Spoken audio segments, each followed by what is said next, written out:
Então, boa tarde para todo mundo que nos acompanha. Iniciamos a terceira reunião científica da Rede FIOPSIC do ano de 2025. Hoje nós recebemos dois pesquisadores, né? O João Alves Maciel Neto, da UFJF, ele é doutor em psicologia por essa instituição, com estágio em pesquisa na Universidade de Cagliari, na Itália. E desenvolve pesquisas na área de epistemologia, história e filosofia da psicanálise, né? Hoje ele vai apresentar para a gente o trabalho intitulado A Regressão e a Clivagem como Resposta à Incidência Traumática, né? O João ele tem 30 minutos para fazer a fala dele. Na sequência, a gente passa para nossa colega pesquisadora, Elise Alves dos Santos, vinculada à UFG, né? Atualmente ela faz pós-doutorado na USP, né, Elise? E ela é doutora, né, também em psicologia clínica pela UNB, com estágio sanduíche na época na Universidade de Paris, né? Ela é autora do livro O Corpo no Extremo e pesquisadora, né, dessa relação corpo-psiquismo na psicanálise, né? Bom, a Elise vai apresentar para a gente o trabalho intitulado O Corpo no Extremo, dois pontos, Contribuições de Charcot para a Clínica Psicanalítica do Adoecimento. Ela também vai ter 30 minutos e, na sequência, a gente abre para o debate. A gente vai ter aproximadamente uma hora, né, de debate, 30 minutos para cada apresentação. Tá certo? Então, João, você com a palavra, 30 minutos, e na sequência a gente passa para a Elise. Certo, obrigado, Caio. Boa tarde, pessoal. Boa tarde, Elisa. É um prazer estar aqui dividindo com você essa fala, nessas apresentações que eu tenho certeza que vão se complementar e se esbarrar de uma forma ou de outra.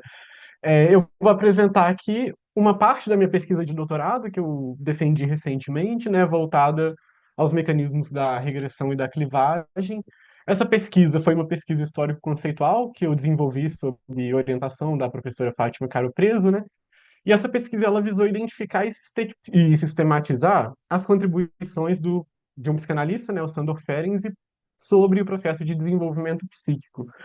E enquanto eu realizava essa pesquisa, eu consegui encontrar várias contribuições desse autor para o estudo de algumas situações que iriam, de certa forma, desestabilizar esse processo de desenvolvimento, ou seja, situações em que o psiquismo seria obrigado a sair do curso normal, entre aspas, de desenvolvimento e emplacar e aplicar certas medidas defensivas quanto a algum objeto ou alguma situação que foge ao controle da dinâmica interna que o psiquismo dispõe para se defender. Geralmente, o Ferenczi vai defender que o meio ideal de se adaptar, de responder a uma situação, seria uma medida aloplástica, ou seja, né, uma medida em que eu altero o mundo de acordo com o que é importante para a minha sobrevivência. Porém, em alguns casos extremos, né, essa resposta aloplástica não é possível, porque a força externa que vem diante de mim é muito forte. Então, ele vai apresentar para a gente alguns mecanismos que ele vai chamar de autoplástico, ou seja, quando o psiquismo é obrigado a se alterar de forma a sobreviver a alguma situação. A primeira vez que ele se debruça sobre esse tipo de defesa, né, é durante o período que ele atua na guerra. Ele foi convocado pelo exército húngaro durante a Primeira Guerra Mundial, e por conta disso ele teve contato direto com as neuroses traumáticas, né, o que ele veio chamar de neurose de guerra naquele momento. E as razões que levavam esses soldados a serem acometidos por essa neurose, né, eram situações diversas, assim, ou a proximidade imensa a uma explosão, um resfriamento muito repentino, a exaustão, algum tipo de acidente em campo de batalha, enfim, diversas situações em que esses soldados passavam que o colocavam em um estado de comoção traumática, né, podemos chamar assim. E essas situações, elas tinham algumas coisas em comum. A primeira coisa que ocorria era um choque. Esse choque era provocado, né? Ele era causado, levava o sujeito a receber uma invasão excessiva de estímulos, que ele não estava apto a lidar com essa invasão. Quando essa invasão acontecia, a consciência se fechava, ou seja, o sujeito ele não tinha lembrança daquilo que aconteceu, ele tentava digamos que, rememorar isso quando esses soldados acordavam no hospital, mas a memória do evento em si, ela não era presente, porque a consciência não permitia que aquela cena fosse relembrada, né, digamos assim. E aí, a partir disso, a partir dessa sequência desses fatores, né, quando esses soldados acordavam, o psiquismo deles reagia de algumas formas diversas. Alguns deles apresentavam algumas paralisias específicas de alguns membros, um braço, uma perna, algo do gênero, e outros soldados apresentavam tremores generalizados, ou seja, eles eram irradiados por uma quantidade de angústia que os impedia até de se levantar, digamos assim, né? É para os fins da apresentação de hoje, eu vou abordar só os casos monossintomáticos, né, que são os casos generalizados, que tem uma relação com a regressão.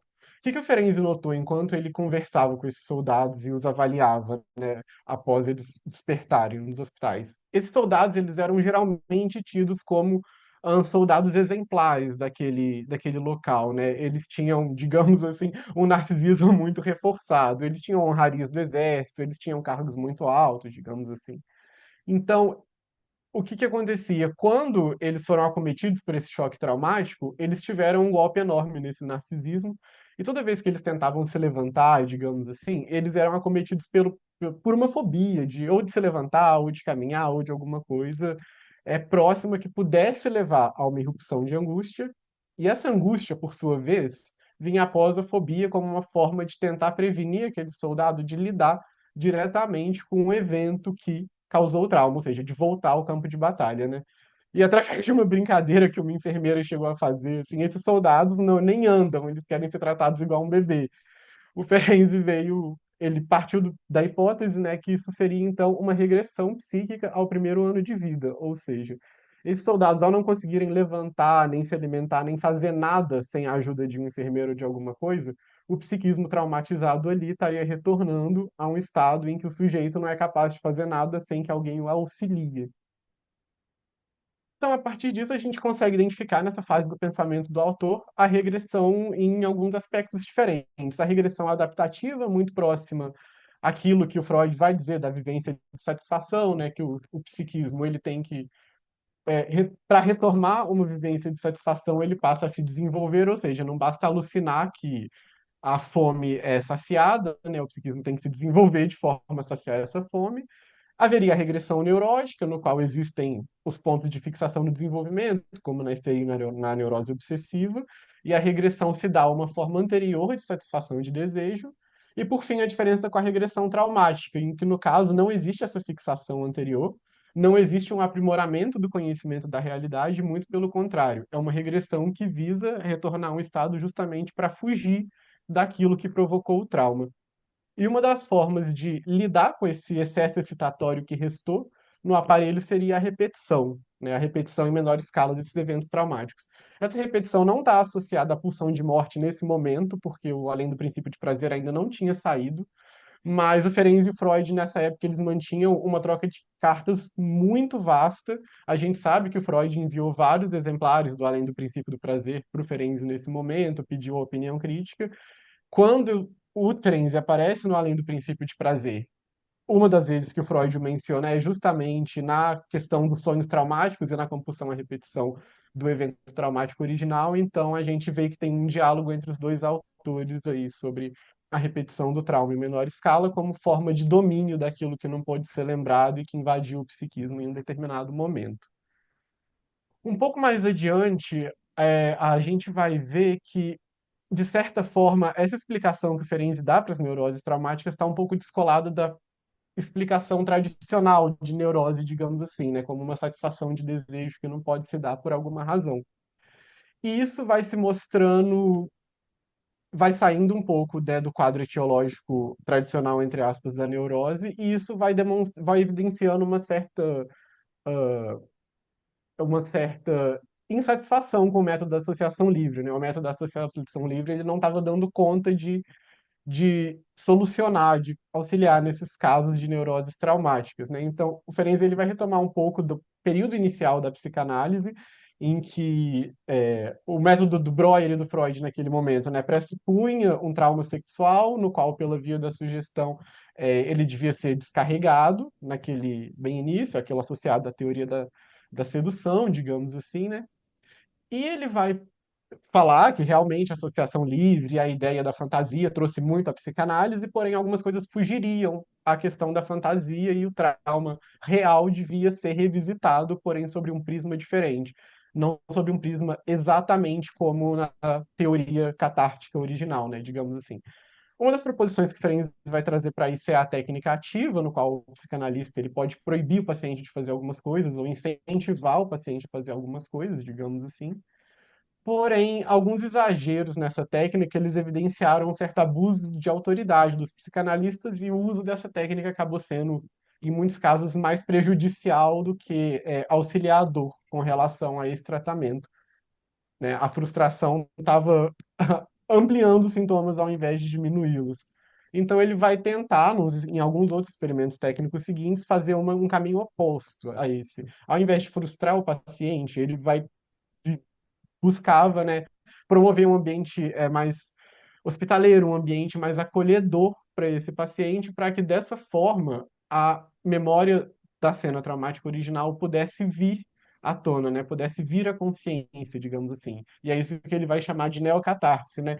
É a emergência na consciência não pela sugestão, mas a emergência na consciência pelo contraste entre um presente que dá sustentação ambiental para que o sujeito aguente lidar com aquele trauma, do que o trauma original onde houve um desamparo. E essa retomada do trauma na cena psicanalística que ele vai trazer a partir dos experimentos com a neocatarse, eles vão levar o Ferenczi também a abordá-los, tanto a metapsicologia naquele momento quanto a técnica, por uma via um pouco diferente da via do recalcamento. Ele vai dizer que, de fato, a teoria da fantasia é plenamente coerente com aquilo que está presente nos sintomas histéricos e nos sintomas obsessivos, mas isso que está condizendo com o trauma está fugindo um pouco da lógica do recalcamento de um desejo. Então ele vai buscar definir a origem do trauma e dos caminhos um pouco mais anormais de desenvolvimento, que é o termo que ele usa, digamos assim, dessa forma, né? Ele vai indicar que, assim como nas neuroses de guerra, há um choque traumático original. Esse choque traumático é seguido de uma psicose transitória que tira o sujeito daquela cena. Essa psicose transitória pode culminar tanto numa alucinação negativa, que é o isso não está acontecendo, ou que você nega alucinatoriamente a realidade que está ali adiante, como uma alucinação positiva, que seria uma alucinação que coloca algo ali que não existe, e isso, por fim, levaria a uma clivagem do, do eu, o que é um assunto que exige, né, um pouco mais de atenção. Porque quando a gente pensa no termo clivagem na psicanálise, a gente tem a ideia de que a clivagem é basicamente uma divisão. Porém, essa divisão ela pode ocorrer em diferentes instâncias e ela pode operar de diferentes formas, digamos assim, né? A clivagem, nesse momento, ela já era uma ideia presente na psicanálise. A gente pode trazer como exemplo a ideia do luto e melancolia, por exemplo, que durante a melancolia, uma parte do eu é identificada com o objeto perdido é julgada por uma parte crítica, né? Daí as reprimendas que o sujeito melancólico sempre tem diante de si mesmo, né? Quanto a essa dualidade entre a perda e a recusa da perda. A ideia da clivagem também já estava presente na teoria freudiana quando a gente pega o texto do fetichismo, em que uma parte do sujeito aceita a castração e outra parte do sujeito nega a castração, daí dando prosseguimento aos exemplos de fetichismo que o Freud vai trazer naquele texto, né? E por fim, em 1930, a gente consegue chegar à ideia de clivagem que Ferenczi vai apresentar no princípio de relaxamento e neocatarse, que é vinculada à violência, ao efeito surpresa do trauma, que desorganizaria o aparelho psíquico. Esse funcionamento da clivagem seria um funcionamento parecido ao funcionamento que o Freud traz na melancolia, em que é uma clivagem operada entre o próprio eu, não é uma clivagem entre o consciente e inconsciente, ou o consciente e o supereu, é uma clivagem dentro do próprio eu, em que ele se separa para tentar suprir alguma coisa. E dentro disso, essa clivagem ela poderia operar de formas diversas, né? Isso ele vai tratar pela primeira vez em um texto seguinte, que é o texto Análise de Crianças com Adultos, Nesse texto, ele vai retomar diversas coisas que ele já tinha trazido no texto sobre a neocatarse, nos experimentos com a neocatarse, e ele vai comentar que o primeiro desses casos em que uma clivagem no eu se opera seria aquilo que ele chamou de autoclivagem narcísica, ou seja, devido ao abandono que um sujeito pode ser submetido após uma ocorrência traumática, ele não encontraria forças, né, um ambiente que poderia auxiliá-lo com com a superação ou com a compreensão daquela vivência. Então, o eu separaria em uma parte isolada, que é a parte que vivenciou o trauma, que ficaria estagnada, na qual o sujeito não tentaria pensar, não tentaria ter contato com aquela vivência, e uma parte que se sobredesenvolveria para compensar aquela parte que ficou abandonada, digamos assim, né? Uma parte que tentaria cuidar, entre aspas, da parte que não foi cuidada, que foi deixada de lado, digamos assim, né? E isso, segundo Ferenczi, ele tá indo a caminho de uma visão mais relações objetais da psicanálise nesse momento, saindo um pouco da visão predominantemente intrapsíquica, que ele vai dizer que isso poderia ser visto, inclusive, nas relações objetais de crianças que vivem um desamparo muito cedo, como uma infantilidade muito aguçada de um lado e uma compensação e uma inclinação muito grande ao cuidado com os outros de outro lado, né, digamos assim. Uma outra coisa importante que ele vai trazer nesse texto é a ideia do desmentido, né? Ele vai dizer que ah, a criança, muitas vezes, que é a vítima de um trauma, muitas vezes ela vai tentar relatar isso a uma outra pessoa e muitas vezes essa outra pessoa vai negar o que aconteceu. Vai dizer que não foi nada, vai dizer que é assim mesmo, vai, de alguma forma, vai invalidar o testemunho que foi dado por essa criança. E a partir disso, a criança, como com um contato com a linguagem verbal muito primitivo, ela não teria uma capacidade de assimilar o que foi acontecido, né? De inscrever, de dar palavra para aquilo que foi vivenciado, né? Ou como é o adulto, o intermediário da linguagem entre a criança e o mundo. Quando essa linguagem não é dada, a inscrição do trauma, digamos assim, é falhada no psiquismo, né? E uma coisa interessante de se observar é que quando o Ferenczi vai dizer isso, ele usa o mesmo termo que o Freud usa no texto A Negação, né, que é o Vernon. Porém, a gente pode perceber que a utilização desse termo é um pouco diversa, porque quando Freud fala sobre a negação, ele fala de uma negação intrapsíquica, no sentido de que a única forma que um conteúdo indesejável pode se tornar consciente é através da negação desse conteúdo, né? Ou seja, você acorda no outro dia e fala, esse sonho não teve nada a ver com a minha mãe, que é o exemplo que o Freud traz, então você já sabe que o sonho teve exatamente a ver com a mãe do paciente. Já a negação que Ferenczi traz através do mesmo termo é uma negação que vem do outro relativo a uma vivência do que aquele sujeito passou e foi deslegitimada, digamos assim, né? E aí ele vai dizer que realmente o trauma ele deixa suas consequências, porém o que de fato concretiza essa consequência é a não validação do que foi ocorrido, digamos assim, seja por um adulto ou seja por um psicanalista que não acredita no relato do seu paciente, que é, como a gente sabe, um dos grandes fatores que levaram à divergência Ferenczi-Freud no final da vida. E isso, enfim, vai culminar no texto final dele, que foi esse texto mais polêmico, né, que foi a confusão de linguagens e entre os adultos e a criança, onde ele vai retomar a ocorrência do abuso sexual e as consequências traumáticas que isso pode trazer. E ele vai argumentar que essa confusão ocorre da seguinte forma: a criança ela é munida pela linguagem da ternura, né? A forma que o erotismo infantil se manifesta é a linguagem da ternura, do afeto, da fantasia, do cuidado, e o adulto, de certa forma, já está na linguagem do que ele chama de linguagem da paixão, ou seja, uma linguagem já genitalizada, já relacionada ao ato sexual propriamente dito, digamos assim. E a partir disso, dessa confusão, a criança ela não tem dimensão do que aconteceu quando essa linguagem é investida nela por um adulto. E como a personalidade da criança ainda não está consolidada o suficiente, ela não tem recursos suficientes para protestar contra esse acontecimento, muitas vezes a dos adultos também não, mas a das crianças realmente ainda estão em estágios muito iniciais do desenvolvimento.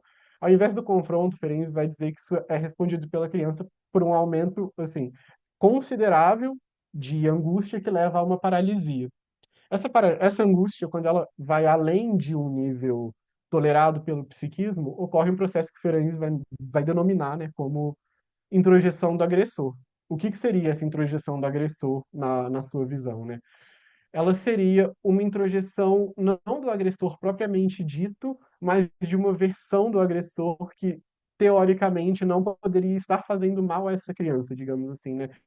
Pelo metapsicologicamente falando, pelo funcionamento do princípio do prazer e dos processos primários, essa imagem seria introjetada e através da alucinação positiva ou da alucinação negativa, um processo ilusório poderia se operar para que a cena de ternura anterior, digamos assim, né, a cena pré-traumática anterior, de certa forma, pudesse ser mantida no aparelho psíquico dessa criança. E aí, sobre a iminência do abandono, sobre a alucinação é, negativa relacionada ao ocorrido, Ferenc vai dizer que aqui se operaria também uma clivagem, digamos assim. Uma clivagem entre uma parte do eu em que sabe o que aconteceu, que sabe qual que é a realidade desse objeto agressor, e uma parte do eu em que tem uma versão falseada, digamos assim. E é por isso que, anos depois, o Nicolas Abram e a Maria Torok vão dizer que, na verdade, isso pode ser mais entendido como uma incorporação do que como uma introjeção, porque a introjeção preferência é aquilo que se associa ao desejo, né? Quando ele postula esse conceito 25 anos antes do texto sobre a confusão de línguas, o Ferenc vai dizer que a introjeção é basicamente aquilo no mundo externo que eu consigo dar nome ao meu desejo, né? Eu tenho desejo de algo, através da ligação dessa sensação do desejo com aquilo que satisfaz, eu consigo dar nome àquilo. E isso não é exatamente o que acontece com o agressor. Então, o que a gente tem não é algo que se associa a um desejo que precisa de representação, mas é basicamente uma versão falsa daquilo que poderia ter acontecido, né? Digamos assim. E aí, a partir disso, então, o Ferenczi vai dizer que muitas vezes isso é acentuado no caso da presença em cenários extremamente religiosos ou extremamente moralistas, porque quando a criança introjeta a versão falsa desse agressor, ela introjeta justamente os ideais desse agressor, as características desse agressor, então, se é uma pessoa extremamente religiosa, por exemplo, como assim essa pessoa que é o exemplo da comunidade pode ter feito algo desse tipo, né? E como a clivagem, ela não, diferentemente do recalcamento que manda para o inconsciente, ela não opera ou não substitui o conteúdo anterior, existiria nessa criança uma clivagem entre uma diferença entre a sensação de culpa e a sensação de inocência, né? Porque as duas coisas estão convivendo ali. E aí, nesse ponto, ele vai descrever o trauma, né? A gente pode compreender o trauma mais ou menos como a ocorrência de um choque seguida por uma paralisia, a paralisia que vai desembocar no transe traumático, que é o que vai permitir, pelo funcionamento dos processos primários, a introjeção do agressor, né, da versão falseada desse agressor, repercutindo na clivagem, ao tentar compartilhar o que aconteceu com o outro adulto, essa criança é desmentida, o que vai acentuar o efeito dessa clivagem. Ou seja, o trauma não vai conseguir ser inscrito e não vai conseguir ser processado por essa criança.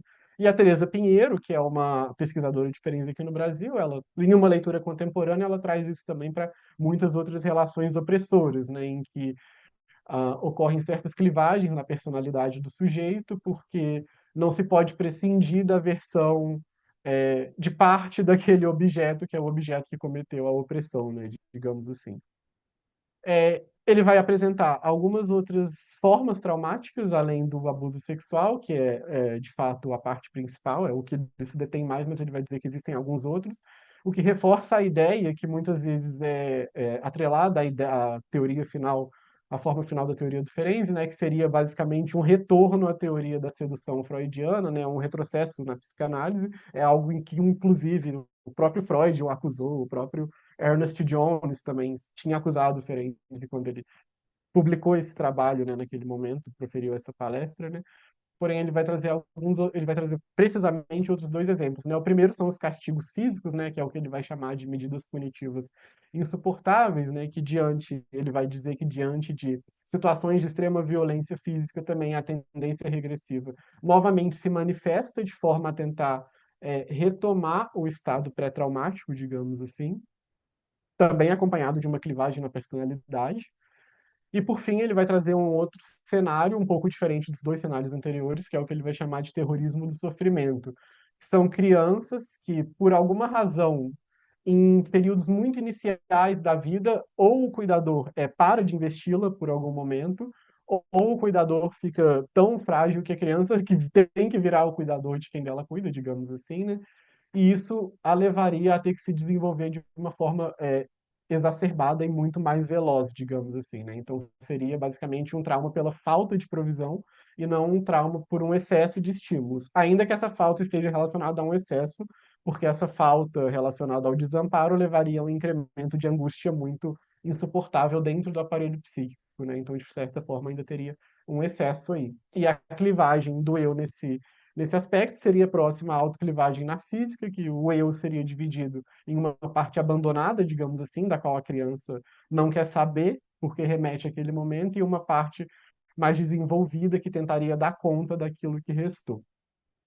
Isso estaria relacionado a um mecanismo do trauma, que Ferenczi vai chamar de progressão traumática, que em alguns momentos, devido a essa incidência, o psiquismo ele se veria obrigado a desenvolver habilidades de sobrevivência que ele não teria condição de ter desenvolvido de outra forma.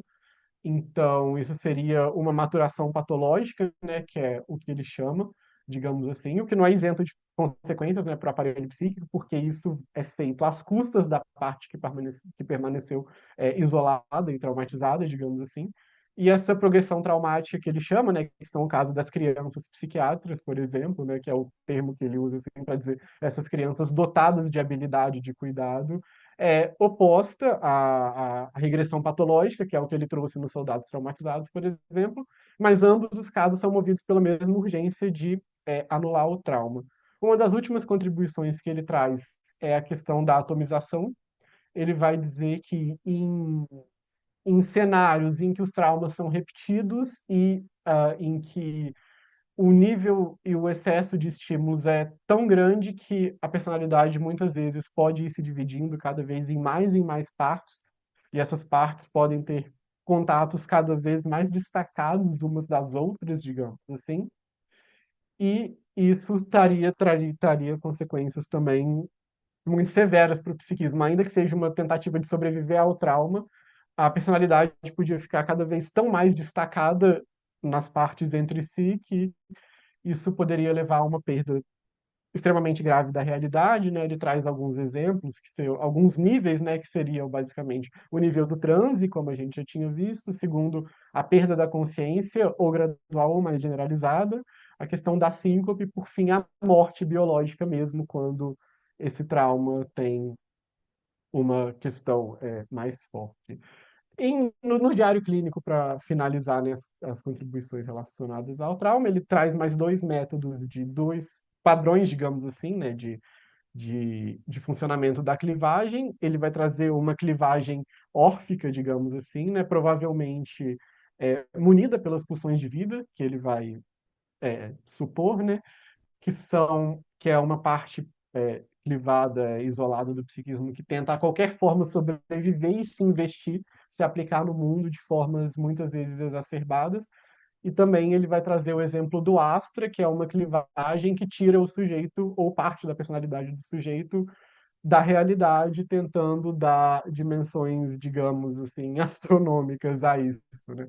Que é o exemplo que ele traz. Muitas vezes, no caso de crianças violentadas, elas passam a ter uma visão completamente idealizada de relacionamentos futuros ou alguma coisa do tipo, ou a outro exemplo que ele vai trazer também é a perda total da realidade e a inclinação a se ver longe no tempo e espaço e a a ruminação, digamos assim, né? Ele vai defender a psicanálise como uma forma de reintegração disso, como ele traz no texto da neocatarse, né? Ele vai dizer que uma das possibilidades que a psicanálise pode trazer à tentativa de reintegração da personalidade seria através da proporção de um ambiente acolhedor no cenário psicanalítico, né? Ele não vai descartar que a análise eventualmente tem que trazer o sujeito a lidar com a frustração, digamos assim, né? Ele vai dizer que num primeiro momento tem que ser criado um ambiente em que o sujeito possa voltar a confiar no mundo, para quando ele puder voltar a confiar no mundo, o trabalho propriamente dito da psicanálise, de lidar com a frustração e etc., possa acontecer. Ele vai trazer uma imagem bem legal no diário clínico também, que é a imagem da dissecção anatômica, né, no caso do trauma. Ele vai dizer que uma análise nesses casos, e acho que talvez até nos outros demais casos, ela tem que ser feita através de uma combinação da bondade do analista com um trabalho intelectual do paciente, né? Uma análise que é apenas intelectual. Ele vai dizer que não é nada mais que dissecar um cadáver, digamos assim, e uma análise que existe, onde existe apenas a bondade e a vontade de ajudar, que não existe o trabalho intelectual do paciente, também não traz resultados, né? Seria a combinação desses dois pontos que poderia trazer uma melhora, digamos assim. E ele se pergunta também se em alguns casos, se pergunta e não responde, acho que realmente, até para a gente, é uma pergunta de difícil resposta, né? Se em certos casos de traumas muito graves existiria realmente a possibilidade de reintegrar essas partes, né? Se a reintegração não traria ainda mais sofrimento ao sujeito, digamos assim. E por fim, então, para concluir, a gente pode dizer que em cada passo que o Ferenczi dá nos estudos do trauma, ele se afasta um pouco, de fato, da lógica do recalcamento como parte das neuroses. E isso leva ele a mudar um pouco tanto da base metapsicológica do que ele vê na teoria psicanalítica com a qual ele está trabalhando, como na técnica psicanalítica que ele está usando naquele momento. Ele vai defender que a clivagem e a regressão são, de fato, tentativas do psiquismo de sobreviver, né? Ainda que isso custe alguma parte da personalidade, custe parte do bem-estar daquele sujeito.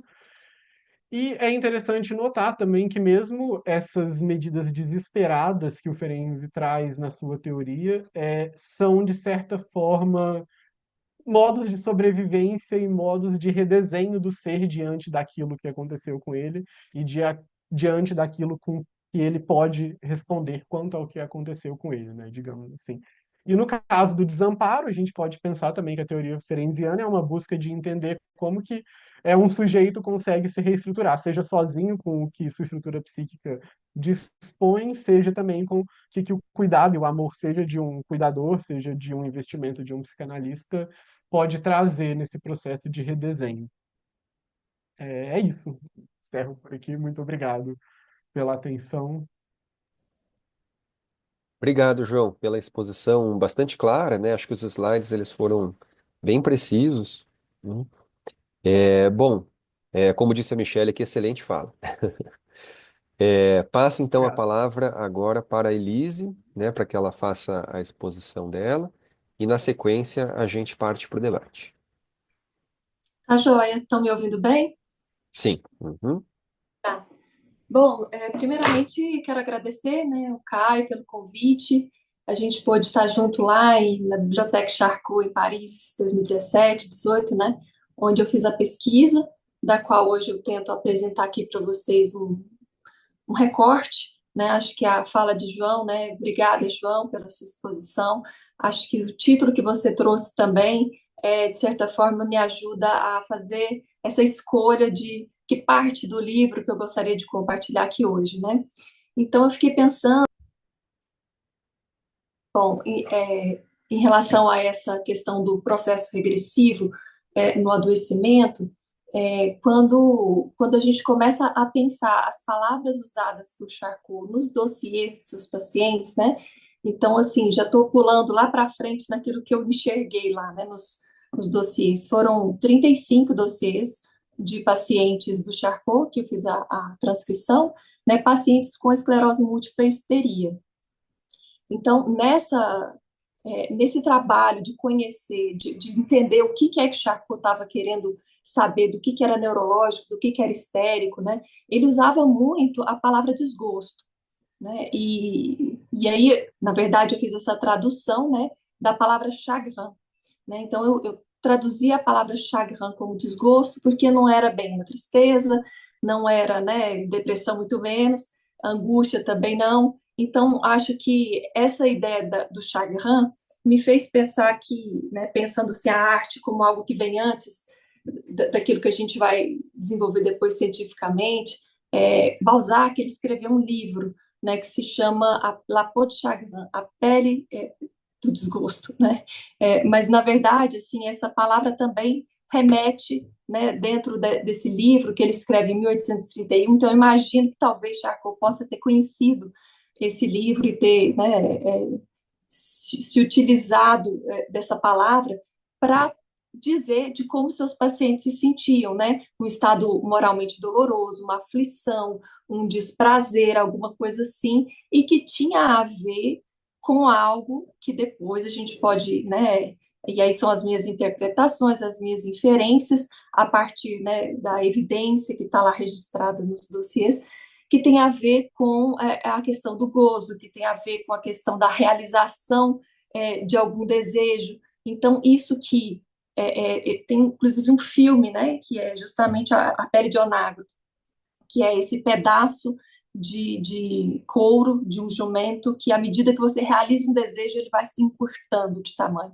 Então, nessa perspectiva de que o desejo queima, né, de que o poder de realizar alguma coisa nos destrói, né, me fez pensar como que a questão do desgosto vivido pelos pacientes do Charcot, em que ele relata, né, os, é, é, os desgostos somáticos, os desgostos violentos, que se aproxima muito dessa ideia do trauma, que João bem falou agora há pouco. Então, acho que esse afeto de angústia, né, quando a gente pensa que a ideia do desgosto não necessariamente é o trauma em si mesmo, mas é isso que fica enquanto uma reminiscência, uma outra ordem de reminiscência, disso que é lembrado, de algo que já aconteceu, mas que não necessariamente tem uma representação, né? Então, acho que todas essas perturbações emocionais pelas quais passaram os pacientes do Charcot, e aí eu quero fazer um parêntese aqui, dizendo, né, de como o Charcot ele tinha uma perspectiva psicossocial na sua investigação dos seus casos, né? É, inclusive, a própria diferenciação que às vezes ele fazia entre antecedentes pessoais e antecedentes hereditários, né? No livro eu faço um pedaço de discussão sobre essa questão da hereditariedade, porque ela não é simplesmente uma hereditariedade biológica, né? Ele faz uma contextualização da cultura, né? Do que é que essas pessoas viviam, né? O que o desejo do outro tinha, ele não usava essas palavras, né, gente? Mas o que, né, o desejo do outro incidia ali no corpo daquela pessoa, se aquela mulher foi violentada, se aquele sujeito foi atropelado por uma locomotiva, e agora eu me lembro, né, do artigo do Caio, né, sobre a histeria masculina, em que você fala, né, Caio, em determinado momento, né, sobre os acidentes traumáticos que aconteciam nas ferrovias, e Charcot também registra o caso de um homem, né, do Roger Eugênio Júlio, que justamente foi atropelado por uma locomotiva e depois de 2 meses começa a ter os seus sintomas, visão turva, embaraço da fala, enfraquecimento das pernas. Então tem alguma coisa aí que tem tudo a ver com os sintomas de uma doença neurológica e tudo a ver com sintomas, né, da histeria. Então, por isso que em determinado momento, acho que até o resumo que eu mandei para o Caio, que em breve eu vou apresentar lá em Paris, no Bicentenário do Charcot, né, eu uso essa expressão, né, que eu criei para tentar falar do que lá atrás, né, os alunos do Charcot já falavam sobre a estereoepilepsia. Então, é a esclerose com HI, porque são as duas coisas acontecendo ao mesmo tempo. Então, acho que todas essas perturbações, o trabalho que a pessoa desenvolvia, a condição de vida, onde que ela morava, né? O fato de que ela se internou no hospital já é uma coisa que eu acho que a gente tem que escutar da maneira como meu colega colocou, né? Casos extremos, né? Então, acho que é um pouco disso que eu tento usar o significante extremo no livro dessa forma, né? É um caso em que extremo em todas as suas condições, né? Sociais, psíquicas, biológicas. Então, o sujeito que se interna dentro do Salpêtrière naquela época era justamente um sujeito que, em outras palavras, estava à espera da morte, ou estava lutando pelo último, lutando pela sobrevivência. E então acho que esse impacto de tudo isso, que não necessariamente é dito, simplesmente vivenciado, trazia efeitos, sim, na materialidade do corpo, né, nas lesões dinâmicas, vamos dizer assim, que pode ser que depois, né, Charcot fizesse a autópsia e não encontrasse necessariamente as lesões, mas que haviam sim ao longo do seu período de estadia, né, vamos dizer assim, no Salpêtrière, haviam sim sintomas muito característicos, né, das doenças que ele pesquisava. Então, acho que assim, uma coisa que eu quero chamar a atenção eu escolhi o caso do James Levy e do Sioan, que é o que eu apresento no capítulo 2, que são casos de dois jovens que têm uma história, né, de antecedentes judaicos e a partir do próprio nome deles, então acho que pensar a cultura, né, do trauma, aquela questão de toda a perseguição vivida, toda essa história, isso que pode ser repassado transgeneracionalmente, né, de uma geração para outra. Então, acho que tudo isso que alguns autores começaram a estudar, né, essa reação própria de defesa, que às vezes é a autoagressão, que é a autodestruição, um retorno para si da agressividade, né, me faz pensar no livro do Kurt Lewin, né, o ódio de si entre os judeus, né, essa própria ideia também ela saltou Freud, né, em conversa com Stefan Zweig, né, o ódio que os judeus atraem para si. Então, que coisa curiosa é isso, né? E aí, um parêntese, né? Conversando com Isildinha Batista sobre o seu livro Acordo Inconsciente, né? E um pouco mais sobre as chamadas doenças psicossomáticas, né? Pela medicina e tal, que acometem mais a população negra, etc. Então, assim, acho que a questão das minorias, né? Sendo afetadas, né? De alguma forma, é, mais presentemente por aquilo que está presente na cultura, né? Então, o fato de que, por exemplo, os judeus não tivessem condição de ter uma perspectiva esperançosa de vida, né? Muitas frustrações no direcionamento do seu futuro.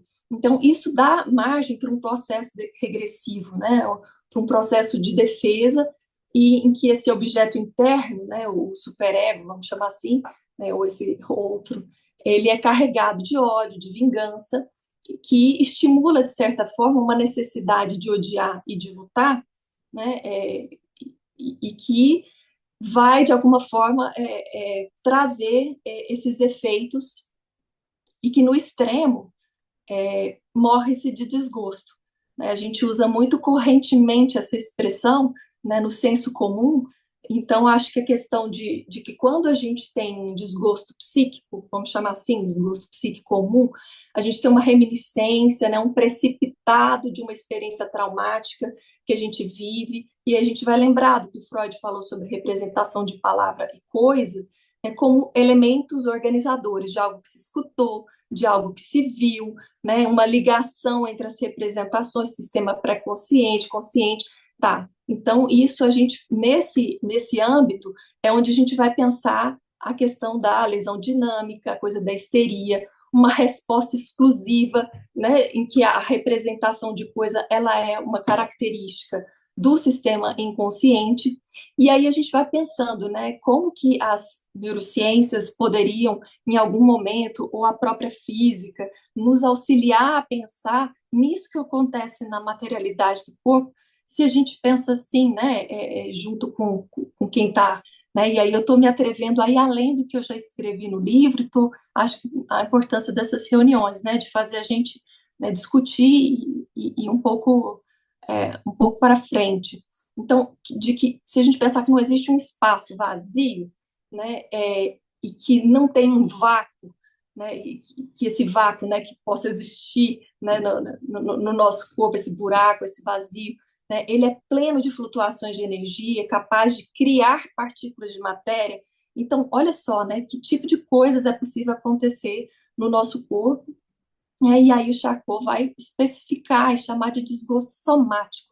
Então, tem esse psíquico, né, que a gente pensa em coisa das representações, tentando usar aí a metapsicologia freudiana, e o desgosto somático, que é essa coisa que me parece uma reminiscência sem representação, simplesmente algo sentido, vivenciado. Né? Então, uma concentração de libido, vamos falar assim, numa cadeia material, em que a pulsão, de agressão, né, com a meta de destruição, ela se liga diretamente à materialidade do corpo, né? Então, os afetos sexuais, essas perturbações, né, que poderiam ser chamadas neuroses hereditárias, né? Então, acho que isso tudo vai fazendo a gente pensar na própria compreensão da sexualidade enquanto algo que vem do exterior, do desejo do outro, né, do desejo de exterminação por parte dos agressores, né, e tudo isso que vai compondo, né, o corpo social de uma determinada é, categoria, de uma determinada população, enfim. E aí são as lesões irreversíveis, as lesões neurológicas mesmo, que vão fazer uma marca irreversível no corpo. Então, acho que a partir de então, a gente vai pensando na coisa da regressão a partir desses antecedentes hereditários, que não é então só a questão biológica, né? Mas como algo que agrava, né, o próprio adoecimento autoimune. Charcot dizia assim, né, do James Levy, depois que ele teve a crise lá de vertigem e tudo mais, il s'engage dans le chagrin. Ele, né, ele vai, ele vai se ele vai se entristecer, ele vai se entrar em desgostos, né? E a coisa do verbo pronominal em francês, né? Ele s'engage, né?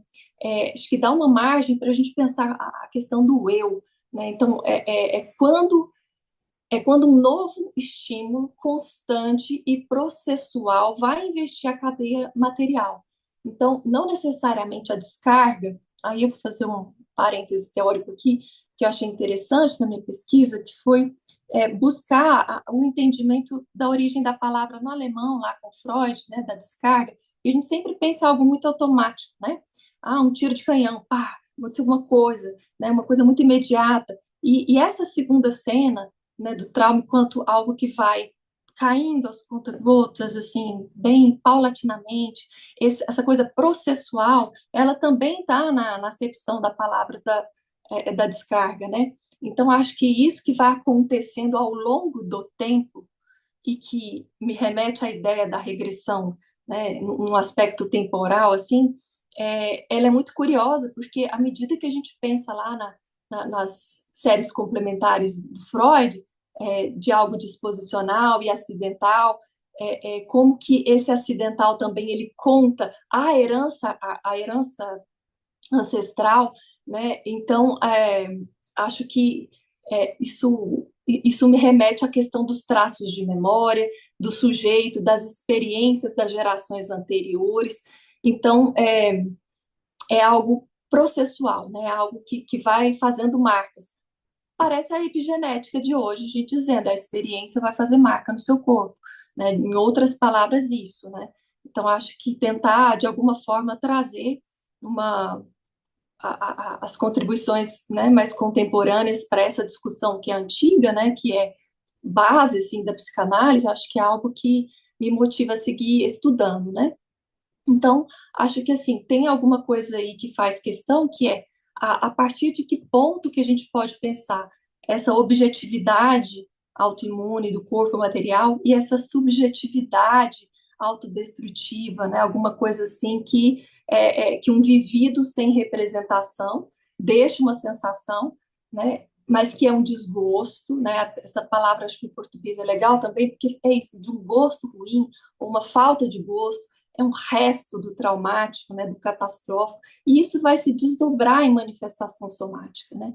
Então, imagine, então isso tudo que eu fui contando aqui, né, foi acontecendo com James Levy, esse judeu, né, que depois se converteu, etc. Eu conto a história deles num artigo que foi publicado em 2023, no livro também, no Instagram eu deixei lá o link para quem quiser ter acesso, são 7 páginas, assim, da descrição do caso e das discussões, né? Então, mas brevemente, né, ele participou da Legião Estrangeira Francesa, né, ele trabalhou também como soldado, quer queira ou não, acho que tem umas coincidências aí no tipo de trabalho desenvolvido, né, em que a rigidez, a fraqueza das pernas, a marcha titubeante, o formigamento dos membros, tudo isso que parece que são sintomas muito característicos, né, de determinadas categorias profissionais, não me parece mero acaso, né? Então, acho que já está. Você vai me sinalizando, Caio, a questão do tempo? Tá tranquilo ainda, Liz. Pode Tá. avançar. Então, eu vou avançar aqui, né, dizendo então da questão da hereditariedade, né, que eu falei um pouco mais cedo, porque eu acho que essa questão da herança cultural marcada no corpo, ela permite, de fato, a gente pressupor que ela facilita ou que ela aumenta o afeto ou o efeito patológico da neurose, né? É como se fosse, eu entendo assim, uma pré-condição a mais nessas gradações do normal ao caso extremo. Então então acho que pensar a hereditariedade na linha de uma sucessão genética, mas o genética no sentido, né, de origem, que se passou num tempo pregresso, ela nos dá margem para a gente pensar na incidência do processo regressivo, também no sentido tópico, em que a sucessão dos sistemas psíquicos faz percorrer a excitação segundo determinada direção. Essa ideia do trilhamento, né, de que o corpo segue ali uma complacência somática, por exemplo, né, ou seja, Freud falou muito pouco sobre isso, mas a ideia me parece muito simples, no sentido de que existe ali algo, um caminho que já está facilitado, e cada corpo vai ter esse caminho muito singular, mas essa direção ela vai ser feita. Né? Então, esse retorno para si, né, ele é muito presente. Acho que quando Freud descreve o caso do Dostoiévski, né, de epilepsia afetiva, né, e ele queria, na verdade, matar o pai, mais ou menos isso. Então, grosso modo, né, ele não fazendo isso, ele acaba direcionando essa agressividade para si mesmo. Então, nessa concepção mais ampliada de hereditariedade, né, que o Charcot já tinha, né, não sistematizadamente, mas fazia enquanto um pesquisador, mais do que um clínico no hospital, né, e que o Freud, né, não deu muito crédito, vamos dizer assim,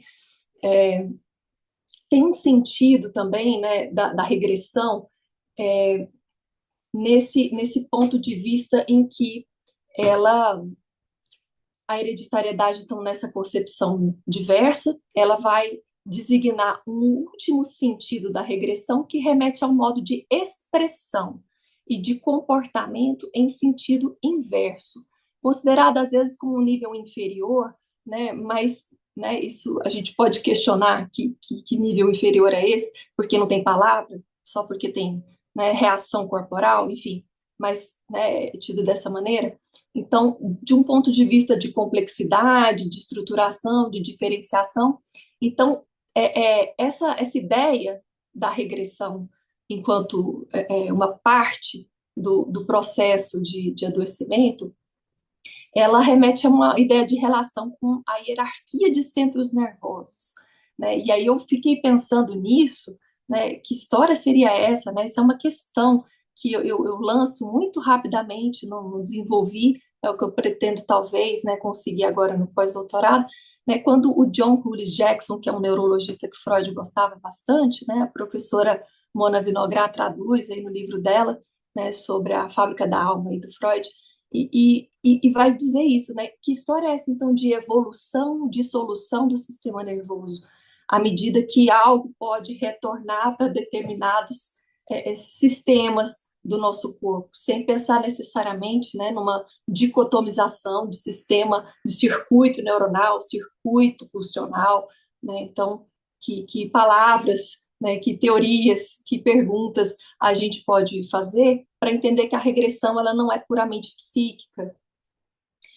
Então, a regressão ela tem essas porções né, do desenvolvimento que vão avançando num movimento retrógrado, de retorno, tanto a estágios anteriores como a esses outros níveis de funcionamento, da própria motricidade.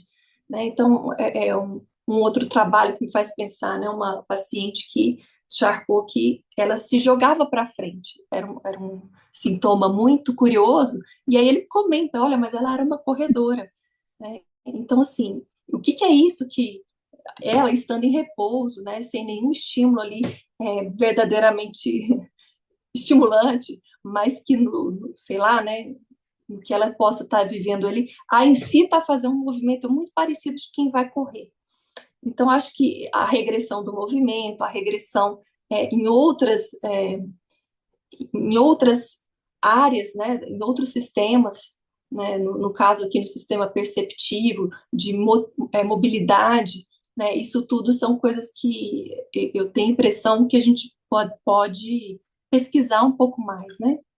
Então, é, então acho que assim, pensar também, fiquei pensando muito a regressão no sentido do enquadre, né, do caso da presença física do Charcot com as suas pacientes, no contexto transferencial, né, do própria condição de enfermidade das pessoas. Acho que tem uma cena que, para quem viu o filme Augustine, fica muito clara, que é o Charcot em determinado momento dando comida na boca da Augustine. Ela estava numa fase ali de anorexia, não queria comer e tal, e ele, ao cuidar dela, claro, é uma cena que provavelmente ficcional, a gente não sabe da veracidade disso, mas a gente sabe pelos dossiês, né, que ele fazia uma visita praticamente diária aos pacientes, fazia a medição da temperatura, fazia, né, uma série de testes de sensibilidade, se tinha cócegas nos pés, as reações, né, botava o paciente para escrever.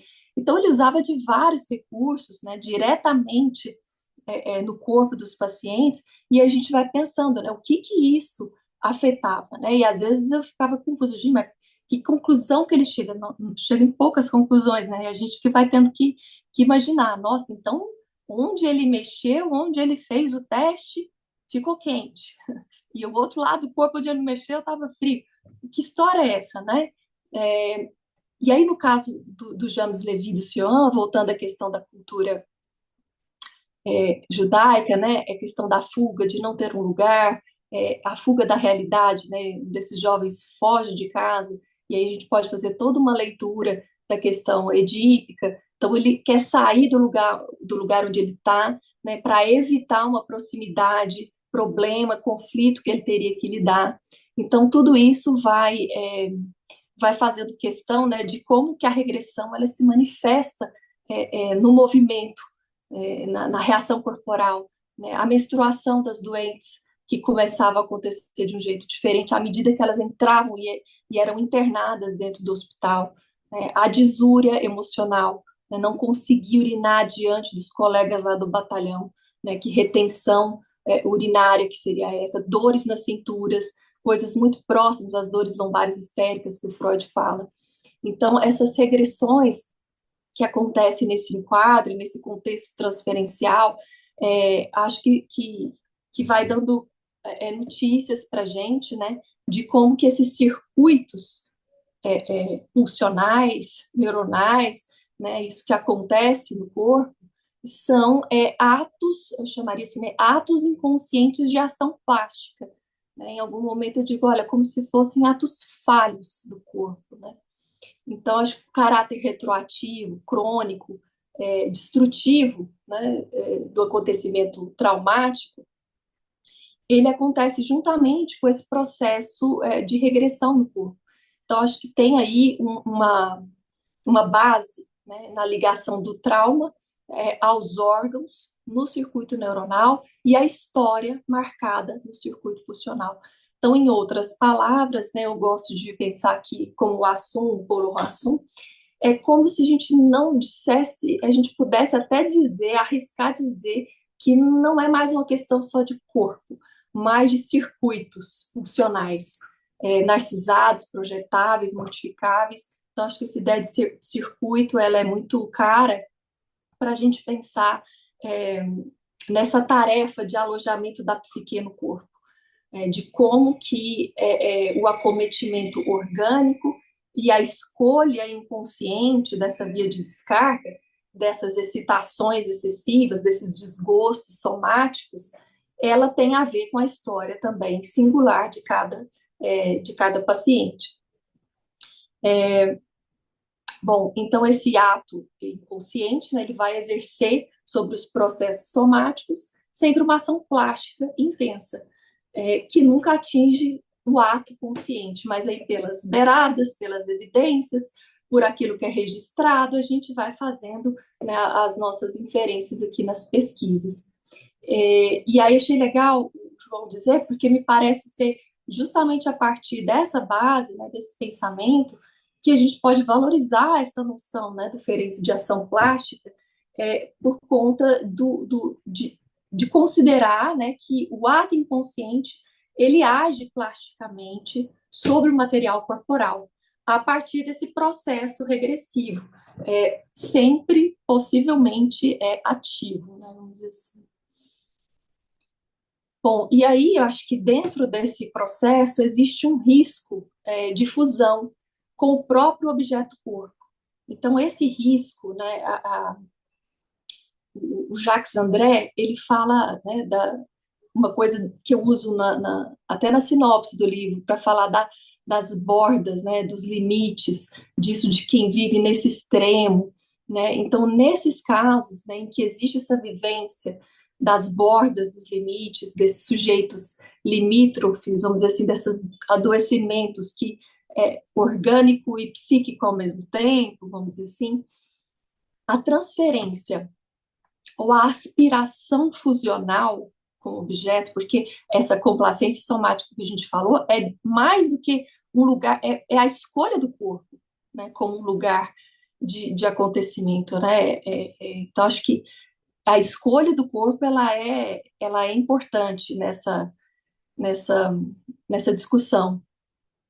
Então, essa aspiração fusional, ela pode assumir, sim, uma forma de regressão, tanto a estados de dependência, né, uma identificação sem descontinuidade, absolutamente sensorial, às vezes extrema, né, ou de uma, entre aspas, né, uma loucura normal, diante da angústia do abandono, depressão, sempre à espreita, né, e isso vai sinalizando a suspeita de falhas, traumas precoces, ou a inexistência daquele primeiro tempo da relação mãe-bebê, que faz o sujeito repetir a busca daquilo pelo qual ele se sente impelido a reencontrar, né? Ou seja, não, faltou ali, né? Então essa falta ali no precoce, né, leva a essa constituição e uma espécie de loucura privada, né, como chamou o André Green, onde os movimentos psíquicos e somáticos,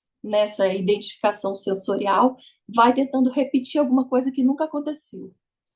Então, as angústias elas vão solicitar seu apaziguamento em relações funcionais, que manifestam mais um narcisismo inacabado do que ferido. Então, acho que dentro dessa ideia do tipo de adoecimento que eu estou buscando a investigar, me leva a pensar nessa possível, na verdade, dessa quase impossível congruência entre palavras e coisas.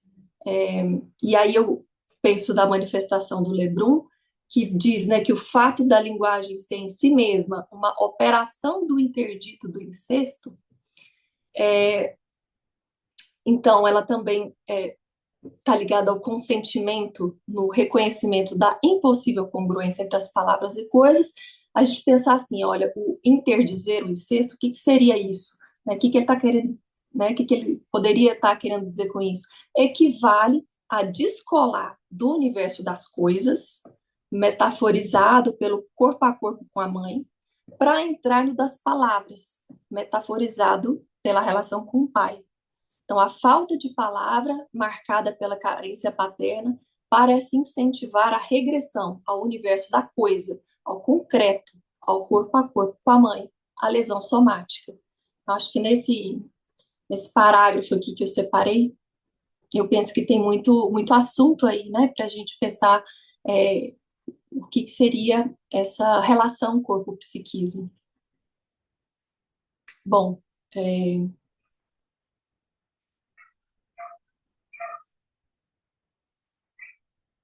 acho que já falei um pouco, né, sobre a questão dos vários sintomas, né, que podem ocorrer, mas voltando novamente sobre esses casos da cultura judaica e que, no caso desses dois pacientes do Charcot, eles tinham em comum os desejos poderosos de viajar e essa questão do deslocamento do corpo no território, né, no território geográfico mesmo, né, de fazer viagens a distâncias, né, do lugar de origem, de casa, isso e como que os sintomas da esclerose, né, o HI, né, aconteciam justamente nesses períodos de viagem e às vezes afastado lá da discussão com o pai, né, do fato de que o pai castiga o filho e manda o filho para uma viagem distante, manda o filho para estudar fora. Então, existiam, né, conflagrações febris de sintomas manifestos, e em que o corpo ele é levado literalmente a se movimentar em longas distâncias para chegar ao extremo possível de outras posições, tanto no mapa geográfico, né, quanto numa posição no conflito, né? Então, esse precipitado dos efeitos acidentais produzidos nessa cadeia infindavelmente longa de seus ancestrais, isso é uma expressão do Freud, né? Me parece que vai se repetindo de algum jeito a ideia de se sentir que não se tem lugar no mundo. Então, as longas viagens de barco para se voltar para casa, né, que num outro momento teria sido castigo do pai, retorno à terra natal, cultura de origem, a família, né, são momentos de adoecimento para o Siuan. Né, então, a par dessa coincidência temporal, acho que o Charcot estava atento ao fato de que, desde o início da doença, existia uma relação entre o movimento de fuga e o retorno às origens. Bom, e aí, assim, né, depois eu vou, acho que já, né, tá avançando já o tempo aí, né, Caio? O ideal é se encaminhar para o final agora. É, então, assim, eu até imaginava que seria um tempo maior, acho que talvez por isso também, bom, enfim. E aí, na coisa do diálogo com outras ciências, né, aí eu vou pensando, né, a questão do adoecimento autoimune a partir daquilo que se fala como um processo de autotolerância que produz a destruição. Então, acho que a gente tem aí uma possibilidade de diálogo com outras linguagens, né, em que um sistema, né, que faz parte do nosso corpo, o sistema imunológico, ele pode se tornar autotolerante no sentido de que algumas células começam a deixar de reconhecer células que fazem parte de si mesmo. Então, acho que tem isso, né, de essa comparação, essa analogia, essa proximidade entre qual é o seu lugar de reconhecimento dentro do corpo biológico, do corpo social, do corpo psíquico. Bom, são algumas divagações, algumas audácias aqui para pensar a psicanálise em relação a outros campos de saber. E então é isso, acho que vou ficando por aqui, né, para pensar nessas possibilidades de proteção que às vezes são utilizadas, mas que num extremo essa proteção excessiva ela é também justamente um fator de risco e que pode se tornar, usando aí a expressão do Green, uma esclerose do narcisismo e que não previne nada contra o trauma, pelo contrário. Bom, então acho que é por aqui que eu vou finalizar. Obrigada, Caio. Obrigado, Elise, por uma apresentação bastante rica, né? Acho que você realmente entrou no espírito das nossas reuniões científicas, que é de mobilizar o debate, a reflexão. Obrigado aí pela sua participação. Passamos então agora para a discussão mais ampla, né, com os colegas. Alguém teria uma pergunta? Seja para o João, seja para a Elise?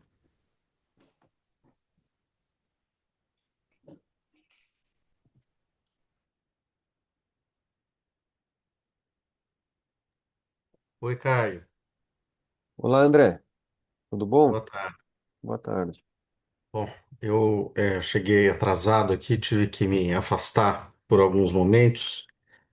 Eu estou no meio de uma mudança, um pouco difícil fazer atividade de dentro de casa nessas circunstâncias.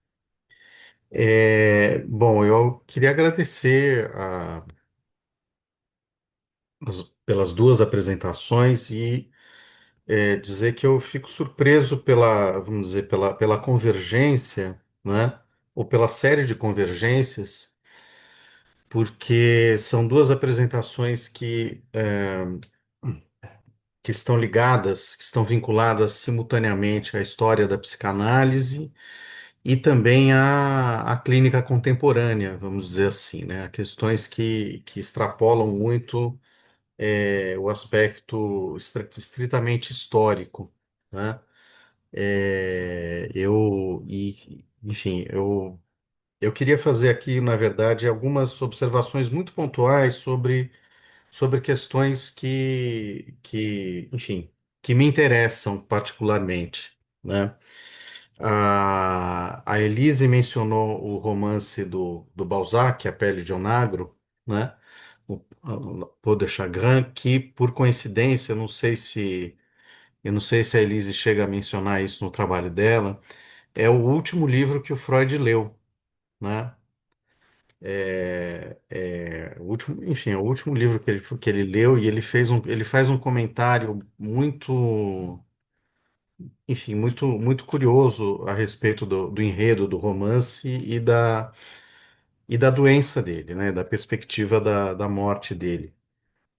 E tem um outro aspecto que volta e meia eu acabo encontrando, né, no meu trabalho e você acabou dando uma contribuição involuntária para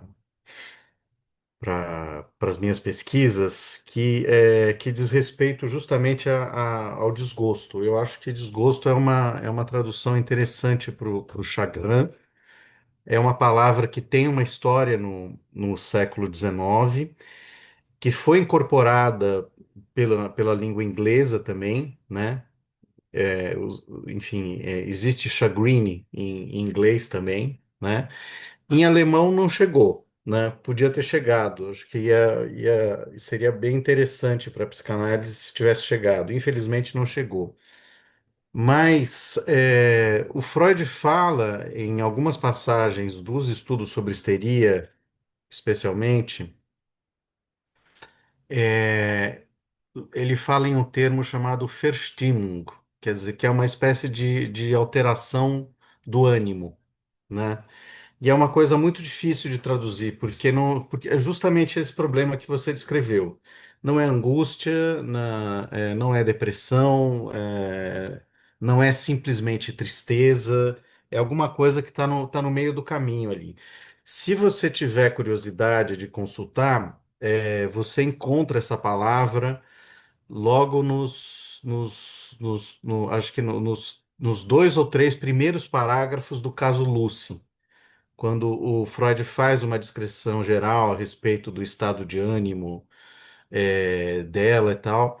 Eu não me lembro exatamente qual foi a tradução que eu escolhi, mas eu acho que eu acho que tem alguma coisa, eu acho que foi desânimo que eu traduzi. A minha tradução ficou como desânimo, né? E sobre a questão da descarga, é exatamente isso exatamente esse o problema que você descreveu também. O Luiz Hans, autor do Dicionário Comentado do Alemão do Freud, assinala essa questão, e ele aponta justamente que o termo que o Freud utiliza classicamente para falar em descarga, Abfuhr, ele é muito mais pertinente à ideia de uma condução, né? Ou seja, a ideia de trânsito está muito mais próximo, a descarga está muito mais próxima da facilitação, né? Do que parece, né? Se a gente pensar, se a gente pensar exclusivamente nos termos do projeto. E também e ele utiliza outras palavras, né? Que na verdade, especialmente uma palavra que é Entladung, né? Que descreve de maneira mais, vamos dizer, mais forte ou mais enfática, né? essa ideia da descarga. Quando eu traduzi o projeto, eu traduzi, se eu não me engano, foi por descarga, né? E eliminação, né? E eliminação. E eu utilizei também na forma verbal para descarga, eu falei em descarregamento, né? É, e eu acho muito curioso que essas ideias tenham surgido justamente no contexto do teu trabalho, porque as referências tradicionais para a discussão sobre a tradução da obra do Freud são referências ou referências propriamente psicanalíticas, né, ou referências internas à própria obra do Freud, ou então referências filosóficas que muitas vezes nos remetem a contextos que são muito distantes daqueles da reflexão do Freud. E, na verdade, o que você assinala, e que eu acho que é muito curioso e muito útil para mim, é que, na verdade, o Freud está pensando como se ele está escrevendo em alguns momentos um pouco como se ele estivesse traduzindo Charcot. Ele tá utilizando as palavras ali que muita gente considera termos clássicos da psicanálise freudiana, né, que tem um significado estrutural, mas ele, na verdade, está se remetendo à sua própria história de formação e está tentando dialogar com Charcot. E aí, se a gente volta nos textos do Charcot, isso já aconteceu comigo mais de uma vez, nós encontramos equivalentes muito mais interessantes é, para os termos que o Freud emprega, né? Então é muito curioso, mas eu queria te fazer uma única pergunta que diz respeito à natureza do trabalho clínico do Charcot. É, esses documentos que você consultou, né, esses documentos com os quais você teve contato, é, eles dão margem para que nós pensemos que o Charcot trabalhava um pouco indiretamente com a noção de cuidado, ou com a ideia de que ele, na condição de médico, precisava oferecer alguma espécie de acolhimento para o sofrimento daquelas pessoas que eram atendidas na Salpêtrière, ou isso seria um exagero? Respondo agora, Caio? Pode responder ele. Tá. André, né? Uhum, André, prazer te conhecer, que bom te escutar, obrigada pelo retorno, viu? Então, eu acho que essa pergunta, assim, quando a gente vê, né, o filme do Agostinho, que tem imagens, né, mexe com o nosso imaginário e tal, de ver ele lá dando comida na boca do Agostinho, esse cuidado todo, eu acho que, assim, é uma romantização, né, do que uhum, para poder a gente imaginar como ele seria. Eu tenho a impressão, né, de que ele era realmente um sujeito extremamente curioso, né, e estava realmente querendo fazer esse trabalho lá. Imagina, né, o fato de que ele se casou com a viúva rica permitiu ele a se dedicar ao serviço público sem se preocupar em ter que sobreviver. Então, acho que esse diletantismo, eu não sei, né, às vezes eu fico pensando, né, ele simplesmente pesquisava porque gostava de pesquisar, mas assim, algumas coisas às vezes me fazem pensar que ele era atento a essa questão do cuidado, que não passava desapercebido. Não que ele fosse um sujeito super cuidadoso, acolhedor, não acho que aquilo ali era uma loucura, aquele salpêtrière, acho que era um trabalho imenso, né? E ali mesmo naquela imensidão de possibilidades de atuação, ele articulava com um, com o outro, perguntava para o oftalmo o que a pessoa tinha. Então ele tinha realmente um interesse que poderia ser muito científico, né? Mas que esse interesse por aquela pessoa, porque ele está lá todos os dias, e aí na relação transferencial, né? A pessoa que não tem ninguém da sua família que vai estar lá, está distante da sua rotina, tem pelo menos um médico que está interessado, né? Aí muita coisa pode acontecer, né? A paciente pode se apaixonar pelo médico de várias maneiras, Então, por exemplo, né, o caso da Josephine Lerroux, que eu cito no primeiro capítulo, né, o Charcot guardou todos os recadinhos que ela escreveu para ele. Né? É claro que ali ele estava interessado, no meu entendimento, em ver a questão da psicomotricidade fina dela, da capacidade dela de escrita, se ele imaginava que ela podia estar, sei lá, com um surto inflamatório naquele momento e que tivesse com um sintoma que comprometesse, né, a sua funcionalidade, é uma coisa. Agora, se com isso a Josefine está se sentindo super cuidada, né, nessa relação transferencial, e no bilhete que ela faz para o Charcot, ela transfere para ele todo o mérito da melhora que ela teve, isso é lindo, né? Então, assim, se a gente quiser romantizar em cima disso e dizer realmente ele era um cara que cuidava de seus pacientes, ele estava lá todos os dias. Né? Acho que essa questão da presença, independentemente da intencionalidade, da relação que ele pudesse querer ter com os pacientes, né? Pensar em, sei lá, relação médico-paciente, coisa que, né, foi pensada depois, né, bem depois, acho que não, né, mas eu acho que ele já dá sinais de como que essa frequência, a presença, né, do corpo dele, da fala dele, do interesse de saber tudo que se passa, né, e entra em contato com a família, a esposa do sujeito, o que que é, como é que ele está chorando, é um choro que lembra a criança. Então, quer dizer, ele se interessava por muitos detalhes, né? É incrível como ele se interessava por muitas coisas. Aí você imagina um médico desse que interessa profundamente sobre a sua condição, né? Você se vincula, né? Então, acho que é um pouco isso que eu tenho essa impressão, sabe, amigo?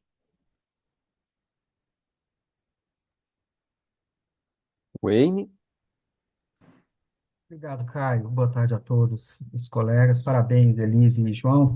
Eu vou fazer duas perguntas para o João e uma para a Elise. João, na hora que eu estava anotando, passou o slide e eu não tenho certeza se eu ouvi bem, mas logo ali, acho que no primeiro slide, ou segundo, você fala de dois conceitos, eu acho que nos quais aparece o termo plasticidade. Eu queria só confirmar se é isso mesmo, porque aqui eu queria uma pergunta assim mais genérica. Se você chegou a se interessar ou sabe de alguma coisa em relação desses conceitos com a neurociência, que a gente sabe que o conceito de plasticidade cerebral é, sei lá, talvez, né, um dos maiores conceitos aí da neurociência, etc. E aí é curioso ver o Félix, né, já, assim, é claro que o Félix está falando ali de uma plasticidade, de um desenvolvimento psíquico, etc. Eu não estou fazendo equivaler as coisas, mas não sei, quando eu ouvi, eu queria te perguntar se você, né, tendo pesquisado, se encontrou literatura que faz essa relação. Até queria saber a data desses conceitos aí do Ferenc, assim, mais ou menos um horizonte nesse sentido.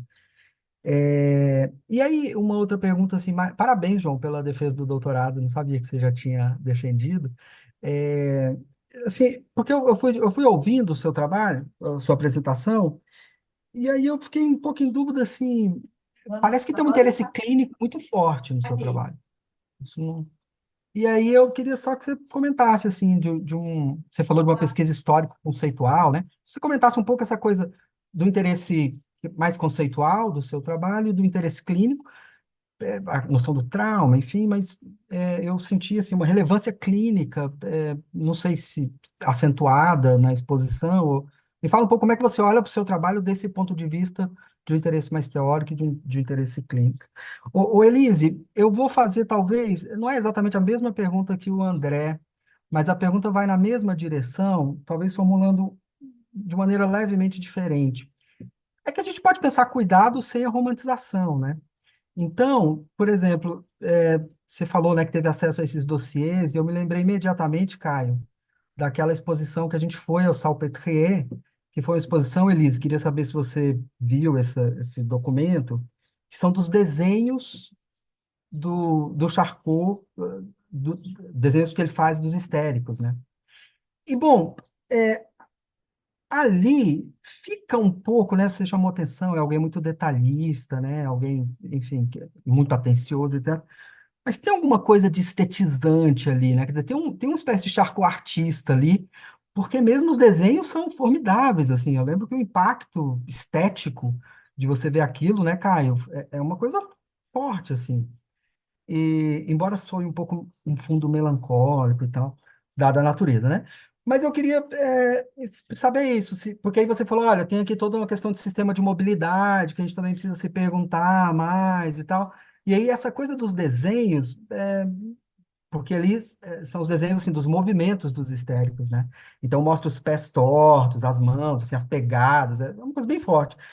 Eu queria saber se isso apareceu nas suas análises, nos seus dossiês, e se você olha para isso assim como com uma certa perspectiva de aprofundar, talvez, por exemplo, isso mesmo que você mencionou, né? Sistemas de mobilidade, etc. E se isso reforça de algum modo, não um Charcot romântico, mas pelo menos um Charcot artista demais, né? Mas assim, tem alguma coisa ali que é estetizante, eu também não sei dizer como, ou não sei se só a experiência de ver aquilo é estetizante, né? Então, enfim, só um comentário da sua parte. Parabéns pelo seu trabalho. Bom, com vocês a palavra, Elise e João. João vai primeiro? Mas, pode ser. Posso responder, então. Wayne, obrigado pelos parabéns pela defesa e também pelos parabéns pela apresentação. Eu defendi não tem nem 2 meses, defendi no começo de abril agora, então tem pouquíssimo tempo, assim, super recente. E respondendo suas perguntas, eu acho que eu consigo até responder elas de forma um pouco compartilhada. A questão da plasticidade, os conceitos que eu usei foram autoplastia e aloplastia, né? Sendo a aloplastia a transformação do mundo, a alteração de algo no mundo, e a autoplastia a alteração de algo em si. Eu não tenho certeza da primeira vez que o Ferenczi usa ambos os termos, mas eles estão muito presentes no Thalassa, que é de 1924, e daí em diante ele usa ambos os termos outras vezes em diferentes ocasiões, sejam em ocasiões é, referentes a transformações biológicas no corpo quando ele está acompanhando a história da evolução, baseado nos trabalhos de Lamarck, nos trabalhos de Darwin, etc., quanto nas incursões sobre o trauma, nas tentativas de mudança do psiquismo.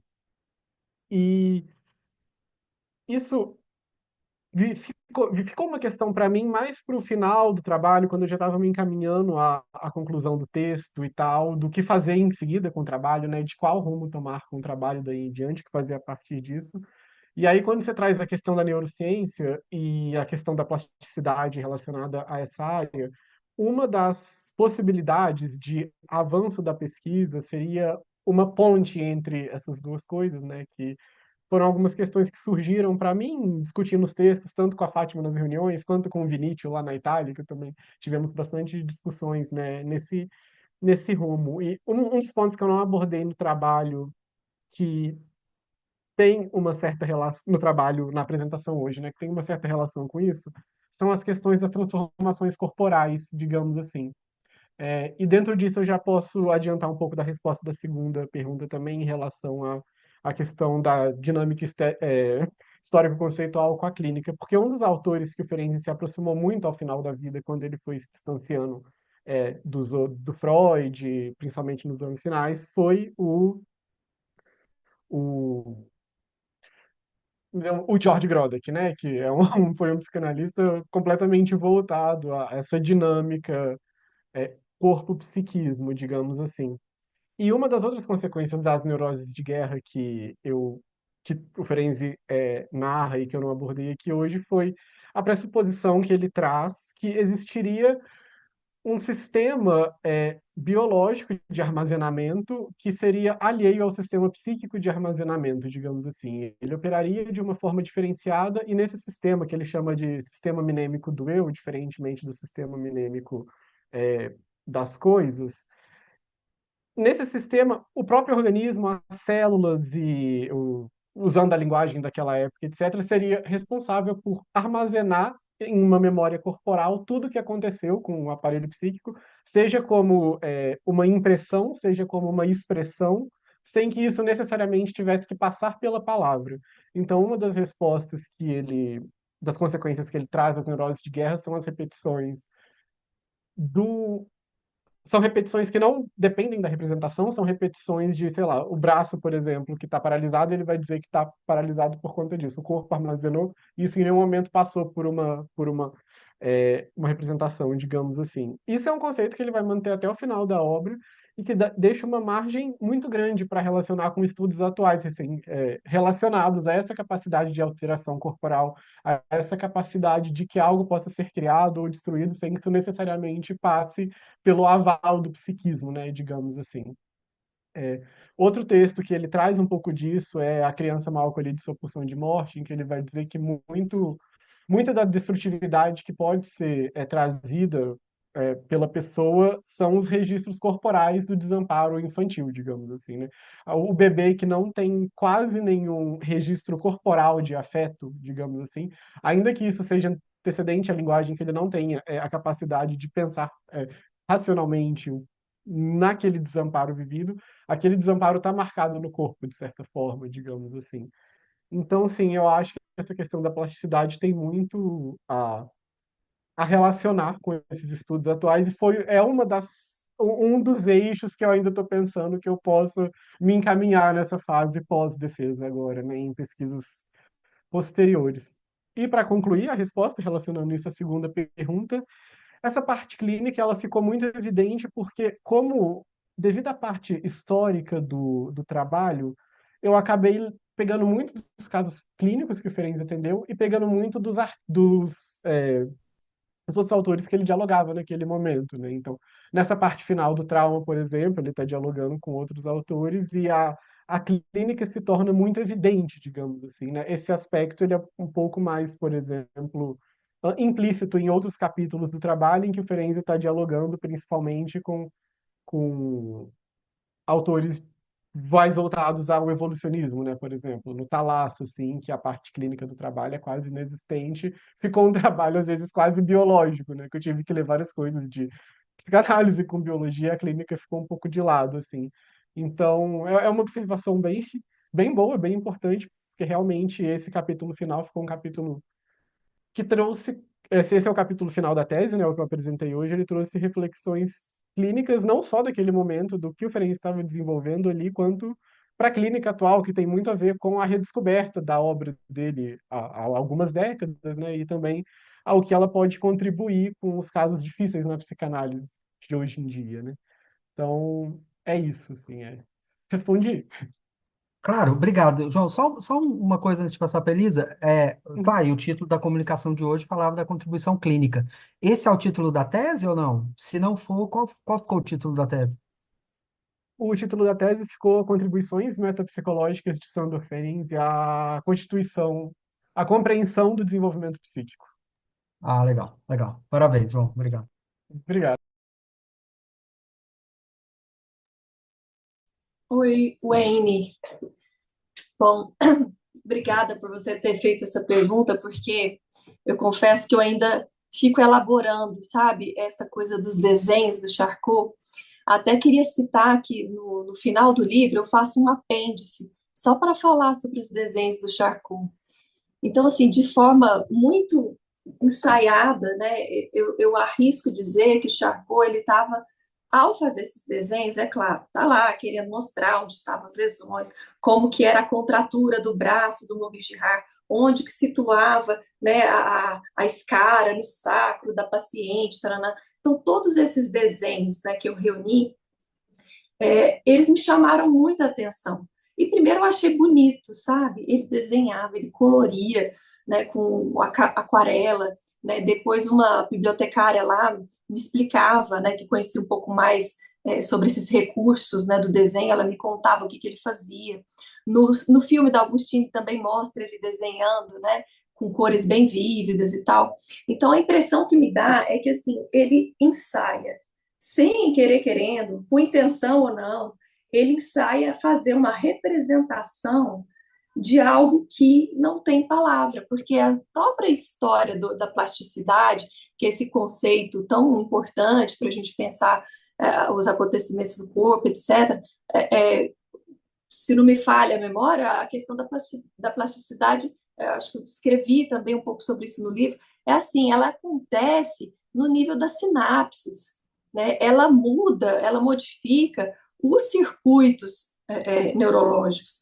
Então, não é uma coisa facilmente visível, né? Claro que hoje a gente tem recursos, não a tecnologia de ressonância magnética, de outras coisas que permitem a gente ver como que é o emaranhado, né, de neurônios, né, como que funciona isso. A gente hoje tem mais ideia do que o Charcot podia ter tido, ele podia ter imaginado na época. Então, acho que ao fazer isso, ele acaba transmitindo uma ideia de poder que existe, né? Ao desenhar essas partes do corpo, né, que na verdade eram, na maior parte das vezes, prova morta, né, de um corpo, né, de um cérebro aberto em autópsia, ou de uma imagem congelada, tipo uma fotografia que ele faz, né, a próprio punho, né, de alguma coisa que aconteceu, já aconteceu. E aí ele vai traçando, ele vai botando risco. A mesma coisa que ele faz com a Josephine Legout quando ele fala, escreve aqui seu nome. E aí, a partir do momento que ela escreve o nome dela, ela começa a escrever outras coisas. Então, essa coisa de colocar no papel, que é uma coisa que a gente tem perdido muito, né, nesse mundo nosso digital, virtual, eu acho que ele tem uma função muito interessante de você ir. Isso eu acho que é estético, é quase uma experiência estética mesmo, quando você começa a desenhar, e às vezes a gente faz isso, né?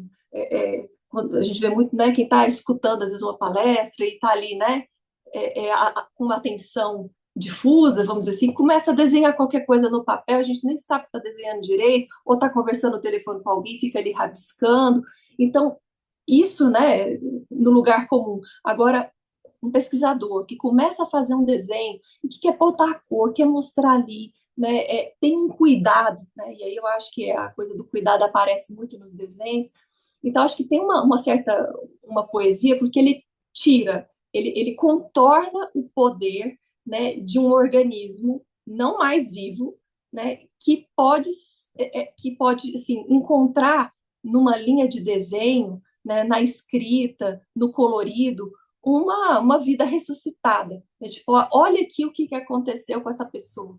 Né? Então, não sei, eu dei uma viajada assim, nesse apêndice, né, que eu faço lá no final do livro, mas eu acho que isso tem reverberado. Né? Vou citar até aqui a pintora, a artista, né, a Tani Sanches, que é uma pessoa que descobriu meu trabalho quando estava lá fazendo seu doutorado sanduíche na Polônia, e que trabalha com pornografia, né, com essas imagens, e eu acho que a pesquisa dela no doutorado dela lá na PUC São Paulo tem caminhado um pouco por aí, de pensar como que essa forma de representação, que às vezes é quase que, né, pornográfica, erótica, da imagem, da histérica, né, de olha o que ela faz, né, você põe luz em cima, né, o Chaco trabalhou com fotografia, ele desenvolveu um monte de coisas, né, a gente estuda um pouquinho mais da história dele, a gente fica impressionado de como ele tinha um poder criativo gigantesco. Então, a ideia de fazer uma cena, de reproduzir essa cena, eu acho que tem uma coisa aí de criação maior do que a gente consegue, às vezes, é, traduzir, né? Então a gente acaba, mais uma vez, né, pelas beiradas, assim, pelo que escapa, pelo que nos dá a impressão, fazer um contorno, assim, dessas grandes contribuições que a iniciativa dele, lá no século XIX, nos ilumina até hoje, né? Porque é difícil, acho difícil na contemporaneidade a gente ver um trabalho tão rico da medicina, né, em relação a não sei, não vou ser saudosista, mas de contribuições tão inovadoras, né, que partiam, né, da vontade de criar. Né? Então, acho que hoje a gente acaba transferindo o poder criativo para as tecnologias. Né? Isso é um risco e isso é uma perda, por mais que possa nos ajudar e muito. Né? Então, acho que tem essa questão aí também de fundo para a gente pensar. É Obrigado, isso. Lívia. Parabéns, obrigado. Bom, eu tenho uma questão aqui, uma primeira questão que seria para o João e uma segunda questão para vocês dois, João e Elise, né? A primeira questão para o João segue a linha da pergunta que o Wayne colocou, metodológica, né? De maneira mais pontual, João, eu queria entender, porque isso também foi um problema para mim na minha pesquisa de história conceitual, como que você introduz, né, os casos clínicos, né, Mas mais do que isso, quer dizer, como que você introduz esses dados de experiência, né, que são relatados por esses autores, né, e que não são propriamente conceitos, né, mas que, de alguma forma, precisam ser considerados dentro de uma história conceitual que aborde esse objeto, né, a psicanálise, né, textos psicanalíticos. Então, essa é a primeira pergunta, né, para você, João. E uma pergunta comum para você e para Elise teria a ver com um certo campo comum de experiências aí das duas exposições, né, que é essa dimensão não propriamente representacional, né, do fenômeno psíquico. Alguma coisa anterior, né? A Elise toma muito cuidado para dizer que não é inferior, né? Quer dizer, é uma outra ordem de fenômeno, né? Como que vocês pensam isso? Não sei se vocês têm uma reflexão a esse respeito, acredito que sim, até pelo teor das falas, né? Ah, sobre esse tema num período pós-freudiano, né? Num período contemporâneo da história da psicanálise, a gente poderia dizer, e que me parece ter uma relação direta com os chamados estados limite ou com o borderline pensado desde o ponto de vista psicanalítico, né? Queria saber se vocês têm uma reflexão a esse respeito.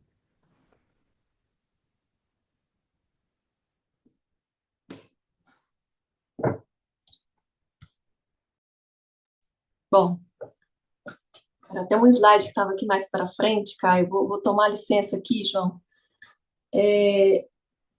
porque eu acho que assim, né, me faz pensar nas neuroses narcísicas, né, em que a participação do eu ela é mais intensa, né, nesse tipo de adoecimento e que, né, nas minhas discussões eu vou dizendo que é nesse modelo, é, no, a gente, nesse modelo de funcionamento, o extremo das possibilidades faz com que o físico invada o psiquismo. E essa ideia também está lá no André Green, né, no Narcisismo de Vida e de Morte, que, que eu fico pensando assim, né, que existe uma reversibilidade da regressão que é destrutiva, que ela pode ser temporária ou definitiva, e que vai depender de cuidados, né, o tema do cuidado de novo, né, físico, psíquico, de um objeto que nunca esteve. E aí, quando eu li isso a primeira vez, eu fiquei pensando, que história é essa, né, de um objeto que nunca esteve? E aí, é a história lá da relação mãe-bebê, da coisa precoce, daquilo que não existiu. Então, esse objeto que nunca esteve no eu, seria esse objeto trauma, que limita o inevitável traumatismo, a sua não adequação perfeita ao eu. Então, essa coisa do objeto trauma, ele não consegue misturar as suas intervenções, a angústia nascida de suas próprias pulsões. Isso é um pedacinho que eu tiro de lá para pensar assim, junto com o Green, que a partir dessa consideração do objeto trauma, assim, pela via do narcisismo, a gente vai considerar o eu, ele não só como um lugar de efeito do trauma, mas também como reação contra o que constitui uma parte importante das defesas do eu. Aí não contra a angústia necessariamente, mas contra o objeto, cujas variações independentes suscitam a angústia. Então é isso, de que é desgosto, que é diferente, né, de angústia. Então, assim, são coisas de noções e que é, né, se a angústia, ela não engana, né, tem uma outra coisa que às vezes é meio confusa, que é essa intolerabilidade de separação, nos casos limites, que você está falando, né, Caio, que eu acho que é meio que assim, uma consequência dessa fusão, dessa confusão, né? Então, o objeto é, para o eu, de certa forma, sempre uma causa de desequilíbrio. E aí a coisa da complacência somática retorna, porque você, né, escolhendo o seu próprio corpo, né, objeto e o corpo nessa fusão, ou seja, é ali mesmo, é tudo ali. Então, essa coisa traumática que acontece no corpo, então, aí o pressuposto seria o seguinte: se é verdade que o eu ele aspira uma unificação com essa e essa unificação interna, ela se estende para a unificação com o objeto, mãe, bebê, a reunião total do objeto obriga o eu a perder a sua organização. Então, além disso, à medida que essa reunificação é impossível, ela também desorganiza o eu, pois ela não tolera essa separação. Então, o que vai acontecendo? Não se ligar ou destruir ligações, olha o que acontece, né, no adoecimento autoimune. É uma destruição da ligação sináptica, né, na esclerose múltipla específica, é isso, né, a mielina, né, o rabicho ali, né, do neurônio que faz justamente a conexão com a mensagem que vai passar para o próximo, né, o efeito da plasticidade que pode ser mudado tá materialmente ali, vamos dizer assim. Então, a consequência disso tudo, né, de não se ligar ou de destruir ligações, ela pode ser, então, considerada esse caminho de reação defensiva automática nesse insondável do orgânico do corpo, né, tanto quanto de uma subjetividade, né, que eu estou tomando emprestado aqui, do que o Beto Profeta falou para mim um dia, eu falei, pode ser que seja mesmo uma subjetividade autoimune, né, de, às vezes, um desejo de se preservar das fusões que possam levar a consequências intoleráveis. Então, é alguma coisa que é extremada, vive no limite, né? tem, uma, tem uma borda, mas que à medida que ela pode entrar em fusão, isso pode ser muito destrutivo. Então, assim, o que me passa dentro do que você perguntou, eu sei que, né, talvez não sou muito didática, né, quando vocês forem na apresentação de vocês, mas é o que me aparece aqui, enquanto mais que associações e coisas que vai me dando vontade de desenvolver um pouco mais. Obrigado, Elise. Respondeu, sim. A minha resposta para a pergunta compartilhada, curiosamente, vai na mesma direção da resposta da Elise, porque eu acabei desembocando também na obra do André Green, só que por outra via, por algumas relações com a parte do terrorismo, do sofrimento na obra do Ferenczi, a questão do desamparo, eu acabei chegando à obra do André Green pelos conceitos de mãe morta, função objetalizante, função desobjetalizante e etc. Então, a minha resposta à questão da representação dos casos limite vai bem na linha do que a Elise acabou de responder, assim. Eu acho que o Green, ele nos dá bastante aporte, bastante lacuna também, para não dizer lacuna, para a gente tentar preencher esses espaços que são difíceis de fato de preencher, até porque foge ao que a gente pode representar. Então a gente sempre tem que contornar e tentar achar uma forma de traduzir, digamos, né, esse tipo de acontecimento, esse tipo de fenômeno, esse tipo de pensamento.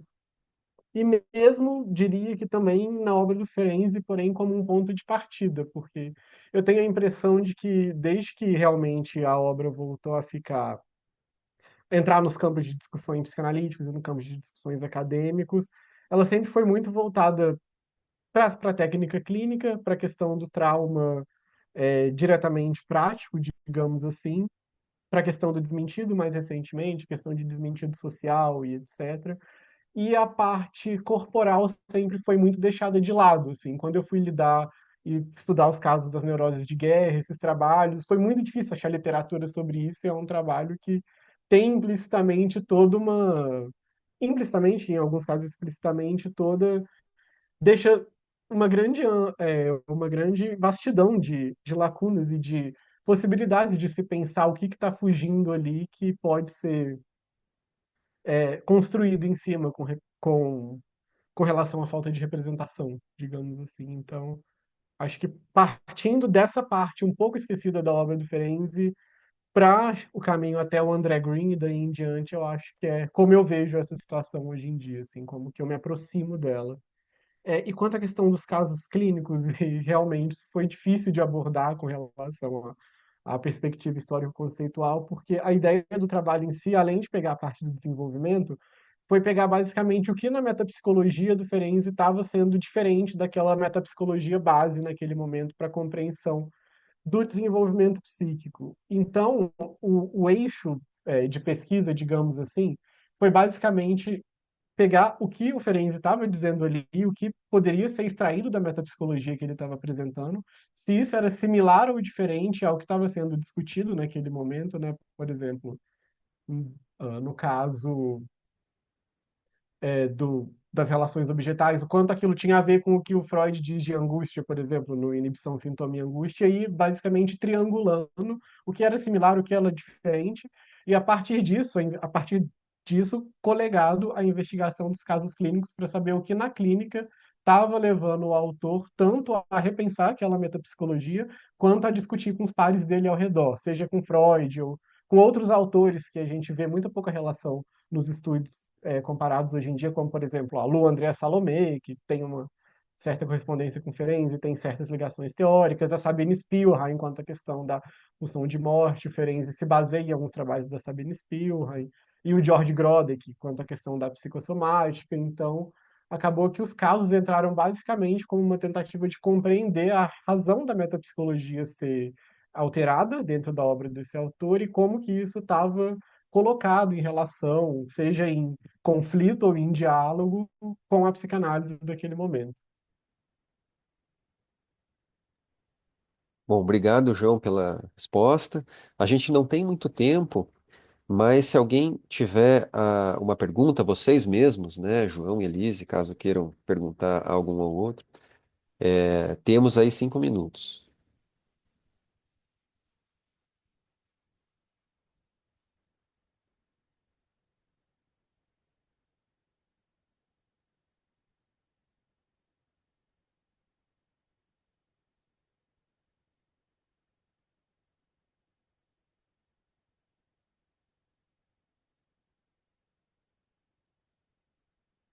Ninguém? Tudo certo, então? Bom, nesse caso, agradeço. Não sei, Elise abriu o microfone? Não, abri dizendo que o assunto é muito vasto, né? Não é nesses minutinhos que a gente vai Sim. ficar satisfeito, não, tá? Nós vamos ter que voltar a falar. Sim, com certeza, com certeza. Bom, então, não havendo mais perguntas e na perspectiva aí de novas interações, novas discussões, quero agradecer a você, Elise, João também, pelas falas, né? Agradecer aos colegas pelas questões. O objetivo das reuniões científicas é justamente esse, né? Apresentar pesquisas que por vezes estão mais bem acabadas, por vezes estão em andamento, né? Abrir questionamentos, abrir vias, né, de discussão. Então, acho que a gente acabou sendo, né, bem sucedido, né? Então, agradeço todos vocês aí pelo encontro. E chamo atenção para o nosso próximo encontro, que é o último do primeiro semestre, né, no mês que vem, mês de junho. Fazemos uma pausa em julho e retornamos em agosto, né, para os 4 encontros do segundo semestre. Estamos definindo também a data, né, aproveito para chamar atenção, temos esses minutinhos aqui, do Congresso Internacional, o quarto Congresso Internacional da Rede, né? Ele vai acontecer no segundo semestre e a gente está definindo as datas, né? Provavelmente seja mais para o final do segundo semestre, certo? Então, acho que era isso, né? Vocês têm algum informe, né? O pessoal da rede, o Amy, Janaína saiu já? Não?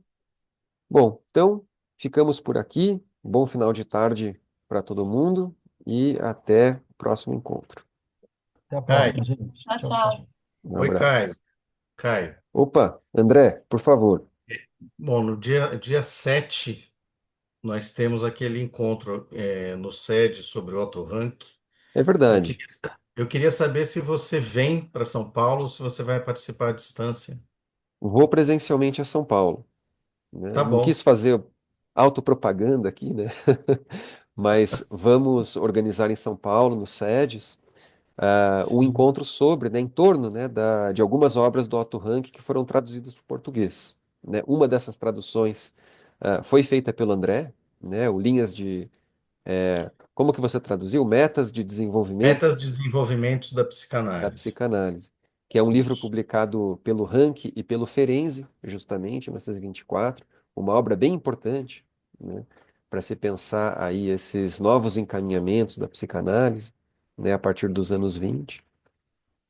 E mais dois outros livros que foram traduzidos para o português, né, do Otto Rank, né, os capítulos excluídos da interpretação dos sonhos e alguns textos, né, de psicanálise aplicada, né. Então, a gente vai discutir esses livros, né, em torno aí da figura, né, do Otto Rank, né.